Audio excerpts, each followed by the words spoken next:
ನಮಸ್ತೆ ಎಲ್ಲರಿಗೂ, welcome to my channel.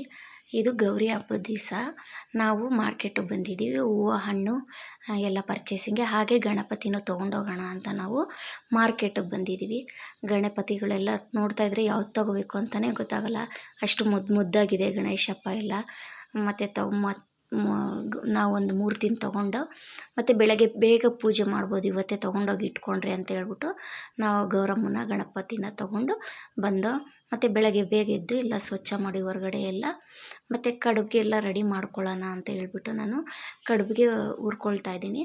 ನಾವು ಕಡುಬಿಗೆ ಕಡಲೆಪಪ್ಪು ಮತ್ತು ಕಡಲೆ ಬೀಜ, ಎಳ್ಳು ಎಲ್ಲ ಹುರ್ಕೊಂಡು ಪುಡಿ ಮಾಡ್ಕೊಳ್ತೀವಿ. ಪುಡಿ ಮಾಡಿಕೊಂಡು ನಾವು ಕಡುಬು ಮಾಡೋದು.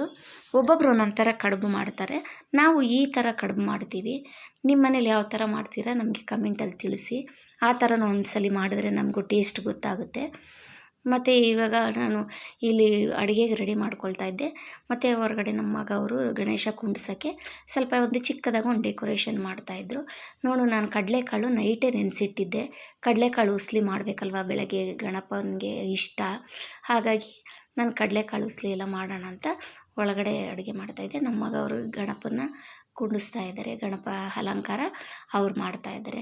ಗಣಪನ ಅಲಂಕಾರ ಎಲ್ಲ ಆಯಿತು. ನಾನು ಇಲ್ಲಿ ಕಡಲೆಕಾಳು ಉಸ್ಲಿ ಎಲ್ಲ ಮಾಡಿ, ಹಾಲು ಕಡಲೆಕಾಳು ಉಸ್ಲಿ ಇಟ್ಬಿಟ್ಟು, ಹಣ್ಣು ಇಟ್ಬಿಟ್ಟು ಬೆಳಗ್ಗೆ ಪೂಜೆ ಮಾಡಿಬಿಟ್ಟು, ಬೇಗ ಪೂಜೆ ಆಯಿತು ನಮ್ಮದು. ಕಡುಬೆಲ್ಲ ಸ್ವಲ್ಪ ನಿಧಾನಕ್ಕೆ ಆಗುತ್ತೆ ಅಂದ್ಬಿಟ್ಟು ಫಸ್ಟು ಇದೇ ನೈವೇದ್ಯ ಮಾಡಿ ಪೂಜೆ ಮಾಡ್ದು.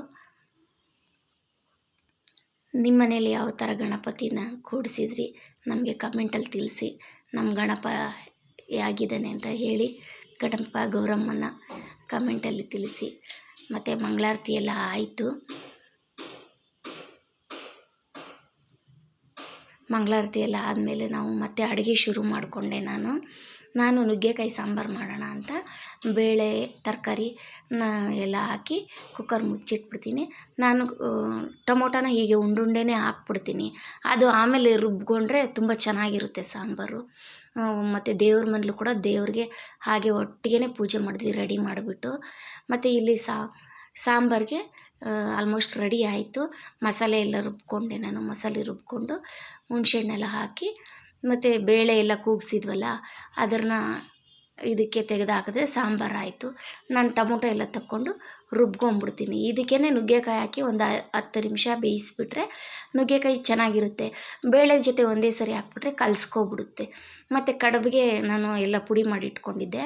ಈ ಥರ ತುರ್ಕೊಬೇಕು ಕಡುಬಿಗೆ ಬೆಲ್ಲನ ತುರ್ಕೊಂಡ್ರೆ ಈ ಥರ ನೋಡಿ ಬರುತ್ತೆ, ಚೆನ್ನಾಗಿರುತ್ತೆ. ಕುಟ್ಟಿ ಪುಡಿ ಮಾಡಿದ್ರೆ ಉಂಡುಂಡೆ ಹಾಗೆ ಇರುತ್ತೆ, ಚೆನ್ನಾಗಿರಲ್ಲ. ತುರಿದ್ರೇ ಚೆನ್ನಾಗಿರೋದು ಬೆಲ್ಲ ಕಡುಬಿಗೆ.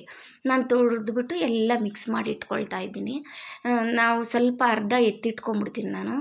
ಕಡುಬು ಇಷ್ಟು ಮಾಡೋದಿಲ್ಲ ಈಗ, ಅದಕ್ಕೋಸ್ಕರ ಅರ್ಧ ಎತ್ತಿಟ್ಕೊಂಡು ಕಡುಬು ಈಗ ಇವತ್ತು ಎಷ್ಟು ಮಾಡ್ತೀವೋ ಅಷ್ಟಕ್ಕೆ ಮಾತ್ರ ನಾನು ಹಸಿ ಕೊಬ್ಬರಿ ಹಾಕಿ ಕಲಿಸ್ಕೊಳ್ತೀನಿ. ಕಡುಬಿಗೆ ಹಸಿ ಕೊಬ್ಬರಿ ಹಾಕಿದ್ರೆ ತುಂಬ ಚೆನ್ನಾಗಿರುತ್ತೆ. ಮತ್ತು ಮಿಕ್ಕಿರೋದು ಅರ್ಧ ಎತ್ತಿಟ್ಕೊಂಡಿದ್ದೀವಲ್ಲ, ಅದು ಕರ್ಜಿಕಾಯಿ ಮಾಡ್ಕೊಬೋದು. ನಾನಿಲ್ಲಿ ಕಡುಬಿಗೆ ಮುದ್ದೆ ಮಾಡೋದಕ್ಕೆ ನೀರು ಇಟ್ಕೊಂಡಿದ್ದೆ. ಮತ್ತು ಹಾಗೆ ಒಂದು ಚಿಟಿಕೆ ಉಪ್ಪು ಹಾಕಿ ಒಂದು ಸ್ವಲ್ಪ ತುಪ್ಪ ಹಾಕ್ಕೊಳ್ತಾ ಇದ್ದೀನಿ. ಅಕ್ಕಿ ಹಿಟ್ಟು 1.5 ಬಟ್ಲು ಹಾಕ್ಕೊಳ್ತಾ ಇದ್ದೀನಿ. ಮತ್ತು ಮೈದಾ ಹಿಟ್ಟು 1-2 ಸ್ಪೂನ್ ಹಾಕ್ಕೋಬೇಕು. ಆವಾಗ ಕಡುಬು ಬೈಂಡಿಂಗ್ ಚೆನ್ನಾಗಿ ಬರುತ್ತೆ, 1-2 ಸ್ಪೂನ್ ಮೈದಾ ಹಿಟ್ಟು ಹಾಕ್ಕೊಂಡ್ರೆ. ಇದು ಅಕ್ಕಿ ಹಿಟ್ಟದು ಮುದ್ದೆ ಬೇಗನೆ ಮಾಡಿಬಿಡ್ಬೋದು, ಒಂದು 5 ನಿಮಿಷಕ್ಕೆಲ್ಲ ಆಗಿಬಿಡುತ್ತೆ. ಮತ್ತು ಇದು ಗಂಟು ಆಗೋಲ್ಲ ನೋಡಿ. ನಾವು ರಾಗಿ ಮುದ್ದೆ ಮಾಡೋಕೆ ಗಂಟು ಆಗಿಬಿಡುತ್ತೆ, ಇದು ಗಂಟು ಆಗೋಲ್ಲ. ಮತ್ತು ಸ್ಟವ್ ಆರಿಸ್ಬಿಟ್ಟು ಒಂದು 5 ನಿಮಿಷ ಮುಚ್ಚಿಟ್ಟಿದ್ದೆ ನಾನು. ಮುಚ್ಚಿಟ್ಬಿಟ್ಟು ಇವಾಗ ನೋಡಿ ಆಯಿತು. ಇದನ್ನು ಚೆನ್ನಾಗಿ ತಟ್ಟೆಯಲ್ಲಿ ಹಾಕ್ಕೊಂಡು ಈ ಥರ ಮಿದ್ಬಿಟ್ಟು ಮುದ್ದೆ ಮಾಡ್ಕೋಬೇಕು, ಚೆನ್ನಾಗಿರುತ್ತೆ. ಆವಾಗ ಕಡುಬು ಚೆನ್ನಾಗಿ ಬರುತ್ತೆ. ನಾನು ಈ ಥರ ಮುದ್ದೆ 2 ಮಾಡಿ ಇಟ್ಕೊಂಡಿದ್ದೀನಿ. ಈ ಥರ 2 ಮುದ್ದೆಗೆ 20 ಕಡುಬು ಆಗುತ್ತೆ, ಸಾಕು ನೋಡಿ. ಈ ಥರ 2 ಮುದ್ದೆ ಮಾಡಿ ಇಟ್ಕೊಂಡಿದ್ದೀನಿ.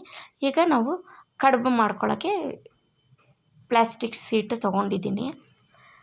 ಪ್ಲಾಸ್ಟಿಕ್ ಶೀಟ್ ಮೇಲೆ ನಾವು ಅಕ್ಕಿ ರೊಟ್ಟಿ ತಟ್ತೀವಲ್ಲ ಆ ಥರ ತಟ್ಕೊಂಬಿಟ್ಟು ಅದರೊಳಗಡೆ ನಾವು ಮಾಡಿ ಇಟ್ಕೊಂಡಿರೋ ಹೂರಣ ಹಾಕ್ಬಿಟ್ಟು ಮಡ್ಚ್ಕೊಬೇಕು. ನಮ್ಮಲ್ಲಿ ಮಡ್ಚೋದೆಲ್ಲೋ ಮಿಸ್ಸಿಂಗ್ ಆಗಿದೆ, ನಾವು ಮನೆ ಶಿಫ್ಟ್ ಮಾಡ್ಕೊಂಡ್ವಿ, ಅವಾಗೆಲ್ಲೋ ಮಿಸ್ಸಿಂಗ್ ಆಗಿಬಿಟ್ಟಿದೆ. ಅದಕ್ಕೆ ಇದೇ ಥರ ಡೈರೆಕ್ಟಾಗಿ ಮಾಡ್ತಾಯಿದ್ದೀವಿ. ಆದರೂ ಚೆನ್ನಾಗಿ ಬಂತು ಕಡುಬು ನಮ್ಮ ಮನೇಲಿ. ನೋಡಿ ಈ ಥರ ಸ್ವಲ್ಪ ಮಾಡ್ದು ಕಡುಬು ಚೆನ್ನಾಗಿ ಬಂತು.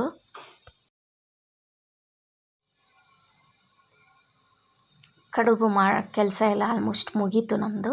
ಅಡುಗೆನೂ ಮುಗಿದಿದೆ, ಕಡುಬು ಆಗಿದೆ. ಇವಾಗ ಮತ್ತೆ ದೇವ್ರ ಹತ್ರ ಕಡುಬು ಇಟ್ಬಿಟ್ಟು ಮತ್ತೆ ಒಂದು ಪೂಜೆ ಮಾಡ್ತೀವಿ ನಾವು. ಕಡುಬಿಗೆ ಆಯ್ತಲ್ವಾ.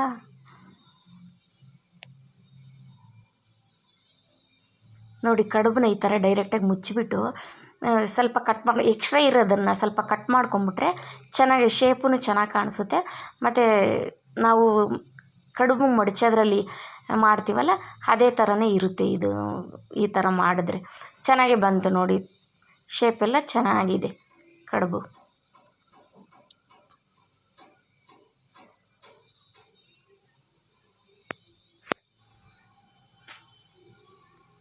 ಮತ್ತು ನಮ್ಮ ತವ್ರ ಮನೆಯಿಂದ ಎಲ್ಲ ನಮ್ಮ ಅಣ್ಣ ತಮ್ಮ ಎಲ್ಲ ಬಂದಿದ್ದರು. ಎಲ್ಲರೂ ಊಟಗಳೆಲ್ಲ ಆಯಿತು. ಮತ್ತು ಬಾಗಿನ ತಂದಿದ್ದರು, ಅವರು ನನಗೆ ಕೊಟ್ಟರು. ನಾನು ಅವ್ರಿಗೆ ಅರಿಶಿನ ಕುಂಕುಮ ಎಲ್ಲ ಬಾಗಿನ ಎಲ್ಲ ತಾಂಬೂಲ ಎಲ್ಲ ಕೊಟ್ಟೆ. ನಾವು ಗಣೇಶನ ಇವತ್ತೇ ಬಿಡೋಣ ಅಂತ ಅಂದ್ಕೊಂಡಿದ್ದೀವಿ. ಅದಕ್ಕೋಸ್ಕರ ಇವತ್ತೆಲ್ಲ ಮುಗಿಸ್ತಾ ಇದ್ದೀವಿ. ಮಂಗಳಾರತಿ ಎಲ್ಲ ಮಾಡಿಬಿಟ್ಟು ಸಂಜೆ ಮೊಸರನ್ನ ನೈವೇದ್ಯ ಮಾಡಿಟ್ಬಿಟ್ಟು ಗಣೇಶನ ಮನೆ ಹತ್ರನೇ ಬಿಡೋದು ಅಂತ ಅಂದ್ಕೊಂಡಿದ್ದೀವಿ ನಾವು. ನಮ್ಮ ಮನೆ ಸುತ್ತಮುತ್ತ ಎಲ್ಲೂ ಗಣೇಶ ಬಿಡೋದಕ್ಕೆ ಜಾಗ ಇಲ್ಲ. ಅದಕ್ಕೋಸ್ಕರ ಮನೆ ಹತ್ರನೇ ಒಂದು ಬಕೆಟಲ್ಲಿ ಬಿಡೋಣ ಅಂತ ನಾವು ಸಂಜೆ ಪೂಜೆ ಮಾಡ್ತಾಯಿದ್ದೀವಿ. ಮೊಸರನ್ನ ನೈವೇದ್ಯ ಮಾಡಿಬಿಟ್ಟು ದೇವ್ರ ಪೂಜೆ ಮಾಡ್ತಾಯಿದ್ದೀವಿ. ಇನ್ನು ಯಾರೆಲ್ಲ ನನ್ನ ಚಾನಲ್ ಸಬ್ಸ್ಕ್ರೈಬ್ ಮಾಡ್ಕೊಂಡಿಲ್ಲ, ಸಬ್ಸ್ಕ್ರೈಬ್ ಮಾಡ್ಕೊಳ್ಳಿ. ನಮ್ಮ ಮನೆಯಲ್ಲಿ ಗಣೇಶಪ್ಪ ಯಾವ ಥರ ಇದ್ದಾನೆ ಅಂತ ನೀವು ಕಮೆಂಟ್ ಮಾಡಿ ತಿಳಿಸಿ.